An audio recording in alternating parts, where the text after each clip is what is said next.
नमस्कार, मैं सचिन और आप देख रहे हैं बिहार न्यूज़ एक्सप्रेस। आइए देखते हैं इस वक्त क्या है बिहार न्यूज़ एक्सप्रेस पर खास खबर। जदयू नेता अजय सिंह और हैप्पी यादव पर चल रहे विवाद को लेकर भाजपा एमएलसी टूना पांडे का बड़ा बयान आया है। भाजपा एमएलसी टूना पांडे ने कहा कि हैप्पी यादव द्वारा दिए गए चैलेंज को अजय सिंह को स्वीकार कर लेना चाहिए। दोनों प्रत्याशियों को निर्दलीय किसी भी विधानसभा सीट से चुनाव लड़कर अपनी लोकप्रियता देख लेनी चाहिए। जो जीतेगा उसकी लोकप्रियता पता चल जाएगी। आइए सुनते हैं भाजपा एमएलसी टूना जी पांडे ने और क्या क्या कहा। कि हैप्पी जी जिस तरह से हैप्पी बाबू जिस तरह से चैलेंज या जिस तरह से बात अपना रखे हैं, और तो अच्छा है अजय बाबू भी जिस तरह से अपना बात रखे हुए थे। मैंने अब तो हमको लगता है कि यहाँ पर एक ही बात बनती है कि अजय बाबू को अब हैप्पी जी का चैलेंज स्वीकार कर लेना चाहिए। मैंने हमारे अपने व्यक्तिगत तौर पर, हम एनडीए की तरफ से बात नहीं कर रहे हैं, व्यक्तिगत तौर पर सीवान के राजनीति के लिए बयानबाजी उस दिन से बंद हो जाएगी।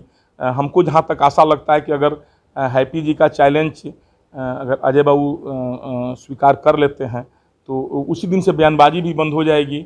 और वो तो जनता मालिक होती है, जनता जिसको वोट देगी तो अपने समझ में आएगा कि हैप्पी बाबू आगे हैं कि अजय बाबू आगे हैं।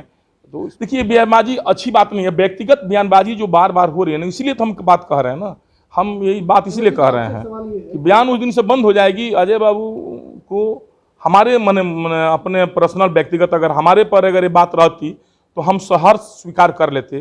राजनीति होती है राजनीतिक पार्टी से, इसमें व्यक्तिगत आरोप प्रत्यारोप नहीं लगाना चाहिए। वो भी जो अब गठबंधन में हम सारे लोग एक साथ हैं, तो हम दोनों आदमी से आग्रह करेंगे, दोनों आदमी से आग्रह करेंगे कि दोनों आदमी एक दूसरे का चैलेंज स्वीकार कर लें, और दोनों आदमी एक दूसरे का चैलेंज स्वीकार करके और चुनाव मैदान में कूद जाए।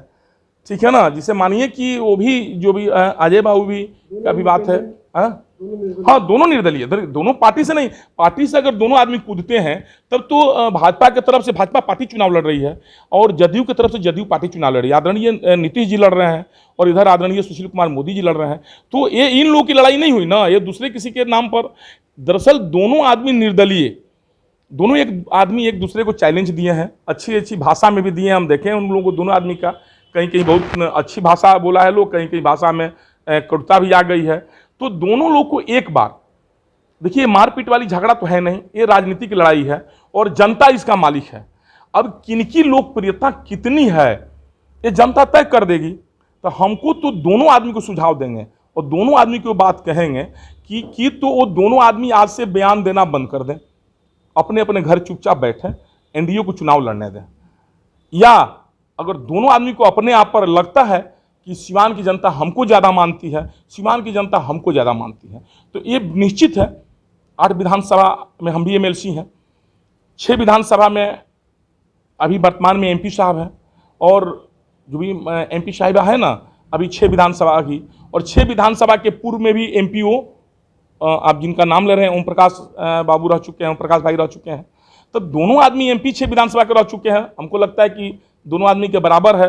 तो दोनों आदमी को एक बार अपनी अपनी जो भी लोकप्रियता है इन लोगों को आजमा लेना चाहिए। निर्दलीय चुनाव लड़ करके हम दोनों आदमी से आग्रह करेंगे कि तो अगर वो लोग अपनी लोकप्रियता उन लोगों को देखना है तो ये लोग एनडीए को छोड़ें और दोनों आदमी एनडीए से माफ़ी मांगकर एक बार, ये नहीं कि पार्टी वो लोग नहीं छोड़ें, कहें कि हम लोग अपनी अपनी लोकप्रियता सीवान में देखना चाहते हैं।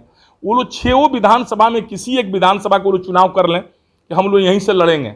हम रघुनाथपुर का नाम क्यों अकेले लेंगे भाई? वहाँ हमारे अध्यक्ष जी पहले प्रत्याशी थे, वो लड़े थे, चाहे कोई लड़े, हम तो उसमें किसी का नाम नहीं ले पाएंगे। 6 विधानसभा में ये लोग दोनों आदमी निर्णय ले लें, ये है।